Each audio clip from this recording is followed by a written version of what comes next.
David Bowie, exclusive to 1FM.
Well, David Bowie is currently in Los Angeles, finishing off the new Tin Machine album due for release in September. I spoke to him a few days ago via satellite, and first I asked him to look back on last year's Greatest Hits tour. Was he happy with the result? For me, I think aesthetically it was the best show that I ever did, without doubt. I mean, it was looking back at it, it was really it was pretty stunning in visual terms. I had one of the neatest, tightest, and most enthusiastic bands that I've worked with in many years. That's the Adrian Blue Band. Overall, I thought it was a really great way of bowing out from those songs. And what was it like for you, so many years on, going on stage and playing all those greatest hits? The memory, you know, there's only a song can only trigger a memory. It doesn't become completely Pavlovian. It's the memories are triggered for maybe during the rehearsals and the first you get all kind of as weepy as I ever get anyway about songs, and do you remember this old chestnut, you know, and sentiment overflows.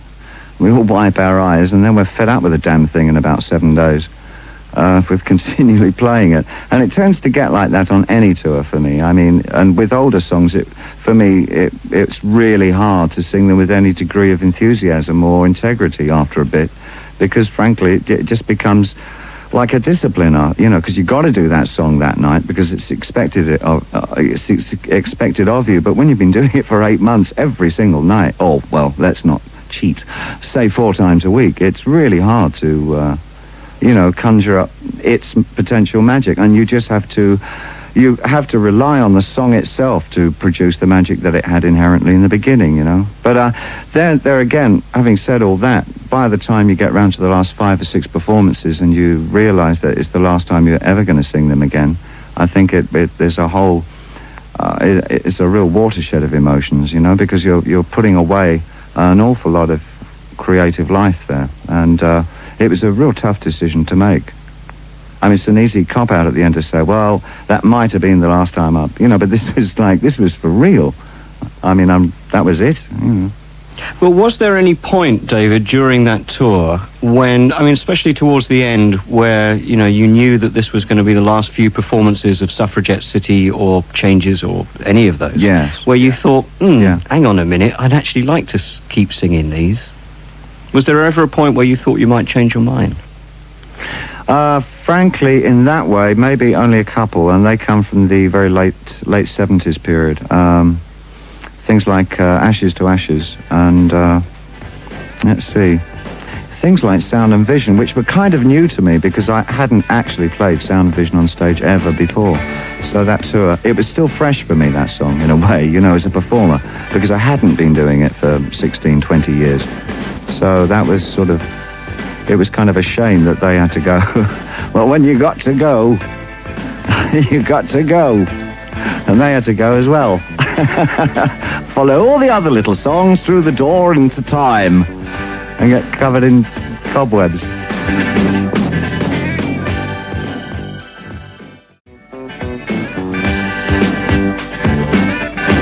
Why did you make that decision to just consign them to that little box and tie the string and put the sealing wax on? Because I'm that sort of little runt. No, you're not. I am, I tell you. I just, again, I suppose it was some kind of, you know, creative exercise for myself. I didn't want to find myself in that position of having to just continually be bringing them out. I didn't want a career that, well, firstly, the word career has always scared the shit out of me because it's not something I really ever wanted. I wanted to be a working, practicing artist. Artiste. And having to sort of, you know, I didn't ever see the time when I'd be sort of dragging out old songs to say, do you remember this old one? And so I thought, well, as I never wanted to do that, maybe I should do something about it. So I did. Interesting response. I mean, there was some criticism that at points it became a little, how can I say, mechanical to do all the oldies, you know, just churn them out like a jukebox. Oh, someone's always going to complain, aren't they? All right, well, let's move on to Tin Machine. But first, can I ask you, David, because I haven't had the opportunity to ask you this before, what are you trying to achieve with Tin Machine? Well, what we have achieved is a really first-class stage band that we all feel we have a terrific collaborative effort within, producing the kind of music that I think, frankly, we wanted to be involved in and wanted to be able to buy for ourselves if we were listening to music. That was basically the premise of the band, is what's the kind of music that we'd like to buy. And that's what we set out to create, and indeed is what I feel that we have achieved on both the first and second album. What makes it so important, David, for you to be part of a band rather than Bowie with a band? Because I haven't done it before. That's a good answer. I think many people admire the fact that you want to be part of a band. They should try being in one before they... I mean, people do admire you for trying to be part of a band, but I think there are other people who might say that it's a little naive for you, as David Bowie, just to be a singer in a rock and roll band. I know, but it's fun, isn't it? No. I don't know about all that. I just find it a lot of fun and hard work, and really there's such an effort in sort of being involved with three other people who have an opinion. It's good for me. It's really good for me, you know. Not only did I pick three guys who have opinions, but they're all egoists. So it's doubly hard. Who gets to wear the nice suit? You know, no, David, you're not going to wear white. You'll wear black like all the rest of us. Do they really tell you what to do? Come on. Yes, absolutely. Absolutely. Oh, I think it's well, it's not for me to say. You know something? I think all that stuff about David Bowie having a bunch of musicians with him, and you know something? He probably pays them salaries. Is something that's going to go with this band, just for time, you know, and time and the product. I mean, I've had people coming up to me and saying, "Oh, well, it's amazing that you've actually done a second album." I think the process is more important, you know, and us working as a band, being a band, playing live as a band, making records. Over time, it just becomes a band, you know. At the beginning, of course, I expected that, you know. I mean, I'd be foolish not to expect that. But that, you know, something, that'll pass. I mean, you've always had an uncanny knack to shock your audience with your changes. And I think the first Tin Machine album certainly shocked a lot of your fans. It shocked me. It shocked me. It shocked me because I found that there were so many raw nerves on it, you know. There were, in listening to it, there's a sort of a lot of Oh, you know, a lot of anxieties beneath the surface of that. I think all four of us felt. Partially because we knew we were going into a dangerous area, really, to explore this kind of venture. I mean, it was an odd thing to do, and I think that sort of showed in its writing. I guess there's not quite so much angst. Oh, God, I haven't used that word in years. On this second one. Tell me about that. Tell me how it's different from the first. I think putting ourselves into Sydney, Australia, had a sort of a real cohesive effect on all of us. Two of the guys hadn't really travelled that far before. They'd never been to Australia. Well, actually, I'm the only one that had been to Australia. Finding ourselves out there in a completely unknown place, we didn't know anybody, brought us well into our own circle. And we relied and looked to each other an awful lot for support and encouragement, I think, to sort of get through that 6-8 week period that we were out there. I think that was the duration of it. An awful lot of, I guess out of that came an awful lot of interior writing, so there's probably a little more sort of inner writing on this album than there was on the last one. Although, for all practical purposes, I suppose some people called it aggressive or abrasive or whatever. That it still carries that air with it. It certainly has that kind of aggressive manner. Be interesting, actually, to see what people think of it, I suppose. I know we like it. Well, I think going back to the first album, though, I mean, I think it surprised a lot of people because it was so abrasive. And I take your point about wanting to sail in dangerous waters. But I think a lot of die-hard Bowie fans were really surprised by how abrasive and unapproachable the album was. Yeah, I expect they were. That's exactly what you wanted, though, wasn't it? Well, it's not what we wanted so much, Nicky. It's the way that it turned out. I mean, Frank, we hadn't a clue how it was going to turn out. We just knew what we wanted to do for ourselves, and how it did turn out was an album that really... I mean, don't feel that... I mean, we were smacked in the face by it as much as our audience. I mean, it's not a pleasant album to listen to, you know?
Were you disappointed that it didn't do better in terms of sales? Oh, God, I thought it did phenomenally well. I thought it would might just do a few thousand. I mean, it was spectacular that it even approached 1 million worldwide. I mean, frankly, it's only in the last few years that I've actually sold any albums at all, you know. I mean, up until Let's Dance, everything I've sold since Let's Dance has sold like umpteen bucketful millions more than anything I did in the 70s, the so-called important albums. I mean, in those terms, it was all incredibly unbalanced. But this time, to have this particular album, which was almost precious to us, you know, in as much as that we didn't know what we'd gotten ourselves into, and to see it do so incredibly well was really, really encouraging to us. It's fascinating that you should say that your albums, you know, the Let's Dance albums and the albums after that sold bucket loads, and yet the earlier albums didn't. I know. I think that's the way with a lot of artists. You know, Dylan had as much the same thing. I mean, everybody knows about him and everybody knows his songs, but at the time, he didn't sell records, you know. It was incredible. It was almost like the whole thing was word of mouth, and it's... Sometimes the artist becomes bigger than the work that they do or something. It's a peculiar situation. And you think that happened to you? I'm not sure if that precise situation happened to me, but it certainly logistically is what happened to me, is that the kind of more commercial stuff certainly did much, much better than the stuff that was less commercial. I mean, you know, going back to my own favourite period, which was the Low Heroes Lodger, and I must include Scary Monsters of the early 80s. That stuff, all four of them put together, didn't achieve anything like the kind of album sales that, say, Tonight or something like that made, you know. So what do you consider then to be the yardstick of success as far as you, David Bowie, are concerned? Whether I'm being truthful to myself as an artist, if you want to talk in artistic terms, but that can spill over into all areas of your life. Can you extrapolate on that? No. But I certainly repeat the maxim that to me it's terribly important that I can live with what I'm doing as an artist comfortably, and in some cases happily. Not necessarily no, that's not true. Sometimes I have to live with something uncomfortably, but at least I know it's come from some kind of root of honesty. So Tin Machine really was an uncomfortable process that, in the end, made you happy. Is that what you're saying? Yes, that's right. That's well put, Nicky. Thank you, David. Would you like to interview me now? That's my pleasure, Nicky. Well, listen, tell me finally, as we wrap up the thing about Tin Machine, the new album, when can we expect that? It comes out on September the 1st, and we're going to be touring on... I can't give the exact date, but it'll be around October, and we start a mini worldy kind of thing. Once again, we're keeping the audiences way, way down. What kind of venues will you be playing? I think we'll probably be somewhere between 1,000 and 3,000, something like that. So when will you be coming here to Great Britain? Those dates haven't actually been set at the moment. And what's the album called? Tin Machine. That's original. Yeah. And it doesn't even have a 2 after it. Well, David, we look forward very much to the new album. And in fact, I look forward very much to hearing it and talking to you at length about it, track by track. Smashing.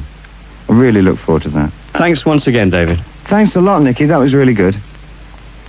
Bye-bye. Well, now here's a sneak preview of that Tin Machine album. Here's one of the rough mixes. Unfortunately, I can only play about a minute of it, but it'll give you a good idea of what the album is like. For David, it's back to basics. This is just a snatch of Baby Universal. Baby, baby, baby, baby, baby, baby, baby, baby,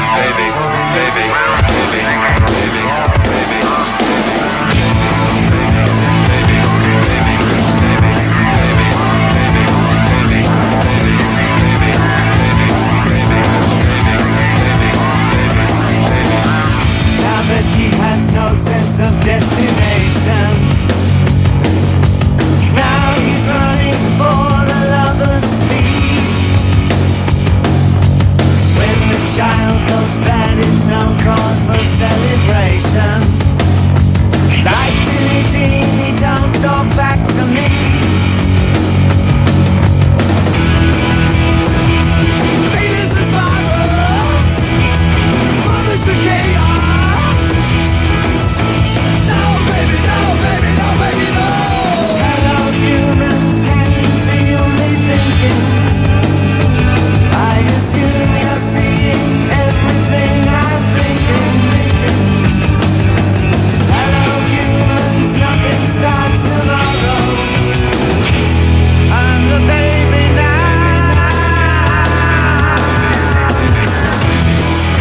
sounds like an outtake from Hunky Dory, doesn't it?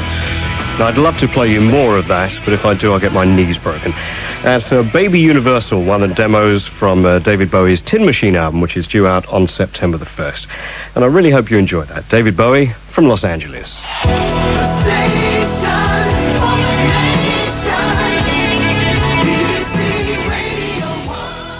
2 months ago, David Bowie and Tin Machine released their second album, Tin Machine 2. Now they're back in the UK and their tour starts tonight at Wolverhampton Civic Hall.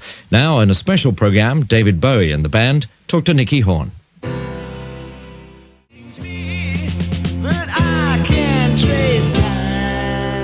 Hello, this is Nicky Horne. And that, of course, was Changes from David Bowie, who since 1967 has made a career out of changing his image and his music with astonishing regularity. From Ziggy Stardust to the Thin White Duke, from Heroes to Young Americans. Now, for the first time in his career, he's formed a band, Tin Machine, with 3 previously unknown musicians, Tony and Hunt Sales and Reeves Gabriels. This isn't Bowie with his backing group. This is a band, with Bowie insisting that he's just 25% of it. Recently, I went to Los Angeles to meet the band on the release of Tin Machine 2. The record company had arranged a huge launch party for the album, strangely in a warehouse only yards away from the main runway of Los Angeles Airport. The party was attended by the beautiful and not so beautiful people of LA, and of course, the California media. Joe, I'm at an undisclosed location by LAX, and in about 35 minutes or so, Tin Machine will take to the stage in front of 600 of their close personal friends and premiere the Tin Machine 2, their second album, for the city of Los Angeles. Tin Machine is David Bowie, Reeves Gabriels, Tony, and Hunt Sales. Tin Machine will play live under landing aircraft here at the airport. There's one landing as we speak, and it's being taped for ABC's In Concert 91. Now, the scene here is trendy.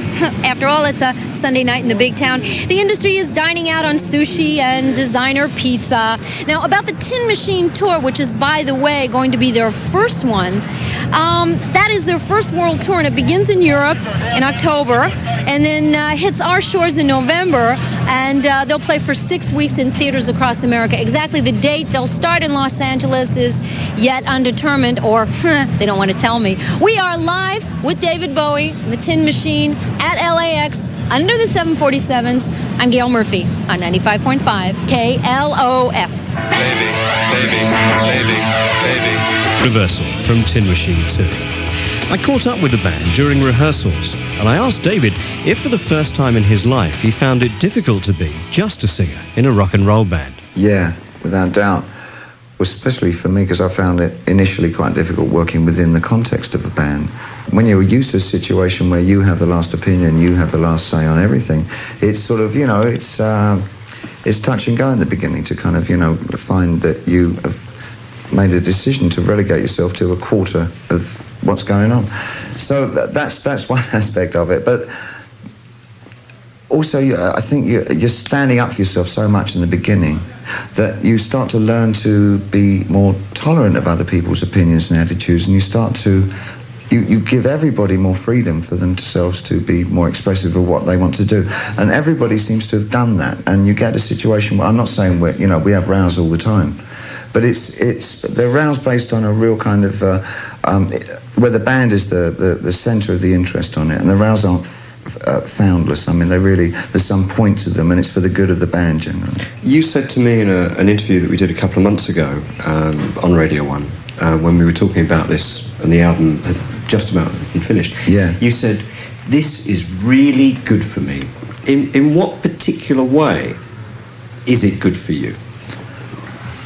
And has it been? Well, strangely enough, one thing is developing a new attitude to relationships, because my relationships have often been pretty ephemeral. I've been quite a kind of loner, actually. I've got 1 or 2 exceedingly close relationships, including Coco, who's been virtually my best friend for the last 18 years. There's a couple of guys back at home in London that I still keep contact with literally from school, from when I was a kid. But other than that, I've never really I've always been sort of, I always figured myself as being the outsider looking in kind of thing. That at one time it seemed like a romantic notion. It does when you're younger, I think. The idea of being the observer of everything and not actually the participant. Well, some people it appeals to. For my nature, my psychology, it was very appealing. That starts to become something quite repellent, though, as you get older. And you feel that you're fed up with being on the outside and you'd like to be back within the context of, some, however small it is, a small part of society, And in this way, I think I found the band terribly therapeutic for me in that way.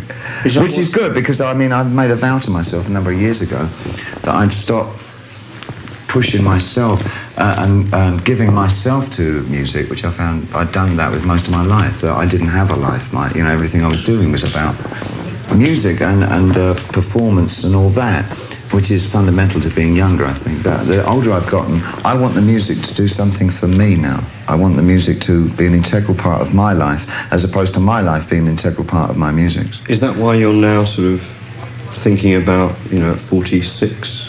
Well, 44, actually. 44. Coming out of 45 in January. Sorry, 44. But at 44, thinking about settling down, maybe marriage. I haven't thought about settling down or marriage. Well, look, having a full-time committed relationship is something that has... I think all my relationships, I want to be committed and full-time, all of them, whatever they are, because I don't see any point now in having kind of skirting around relationships and just sort of, nodding acquaintances with people. The relationships that I'm making now, I feel are sort of based on strong foundations that will go a lot further into the future than they might have done even 10 years ago.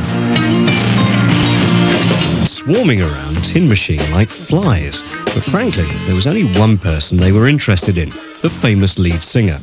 Without David, the media attention would be virtually zero. I put that point to drummer Hunt Sales. Definitely, I would be a fool if I would say, no, it's because of the guy who sets up the gear. Of course, David is definitely the stuff that's on the end of the hook that goes out there, and that is definitely helps and it hinders it, because sometimes people don't get past the point of his whole career to listen to where he may be at right now. So it can kind of hurt him in a sense, because he has quite a few good things in '91 to say. So it's hurt that a little bit, but it helps, and it's in for a penny and for a pound. It's a real band. This cost us all money to do this. If we ever make any money, great. But just because he may have more money, he ain't footing no bills. This is a band. What he made on his own is his. It has nothing to do with me. David is well known. He has a huge past. But at the end of that point, and besides writing most of the lyrics and stuff, this is a band in the truest sense. If I quit this band this afternoon, this band is no longer, he cannot go get another drummer, okay? Well, that's what Hunt thinks, but the LA media have other ideas. From radio station KLOS, here's Gail Murphy. Well, I think most of the press is concerned with David Bowie, and they're kind of like annoyed that he's kind of going, don't say David Bowie, say Tin Machine. Don't say David Bowie, say Tin Machine. And that seems to be the attitude that's forthcoming from a lot of the editors, a lot of the assignment editors. Yes, I know he wants to do the Tin Machine, but get Bowie. They see David as, trying to, he's always been a solo artist, always been a premier artist, and they sort of see him going, okay, well, I'm in a band now. Okay, I did that, and that was then, but I'm in a band now. And everyone's going, yeah, okay, but just get Bowie. Don't mic the other guys, just get Bowie.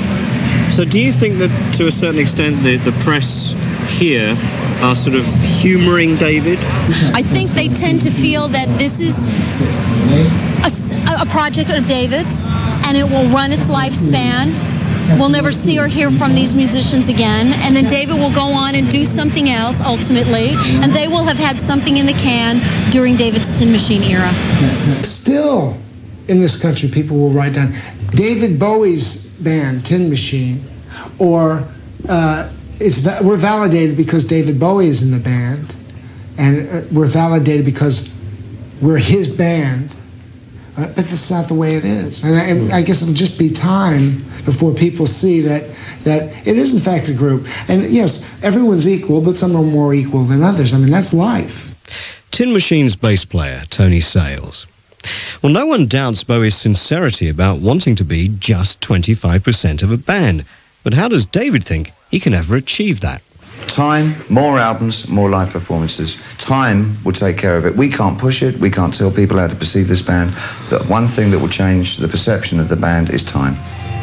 I am absolutely and completely content and fulfilled with the process of being in this band. And that's what I found to be the greatest rewards of being in this band. And that's good enough for me. That's as far as my expectations go. Doesn't sell any albums with this next album.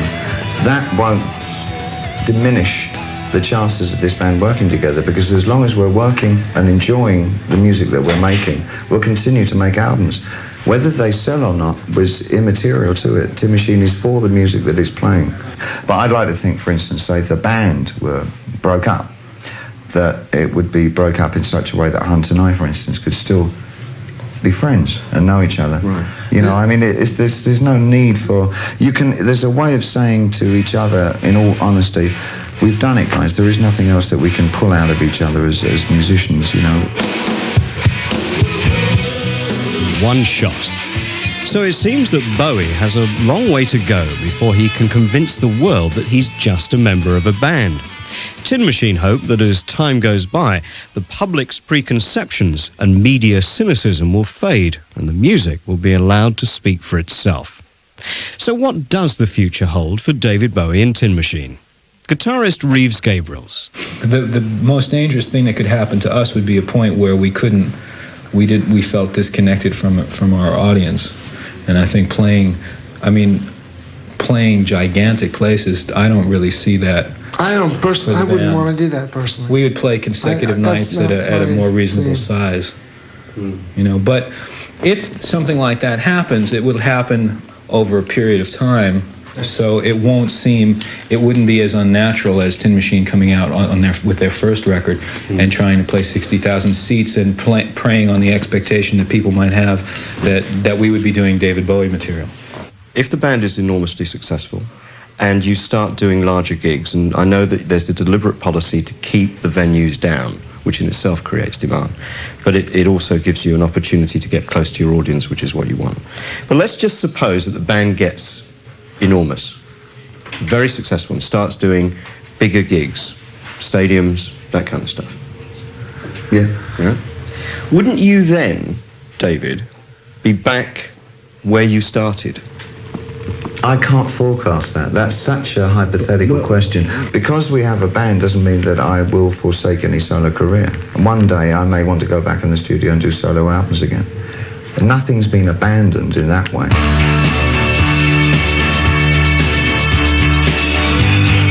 By Nicky Horne, BBC Radio 1 FM. It's now 7 o'clock.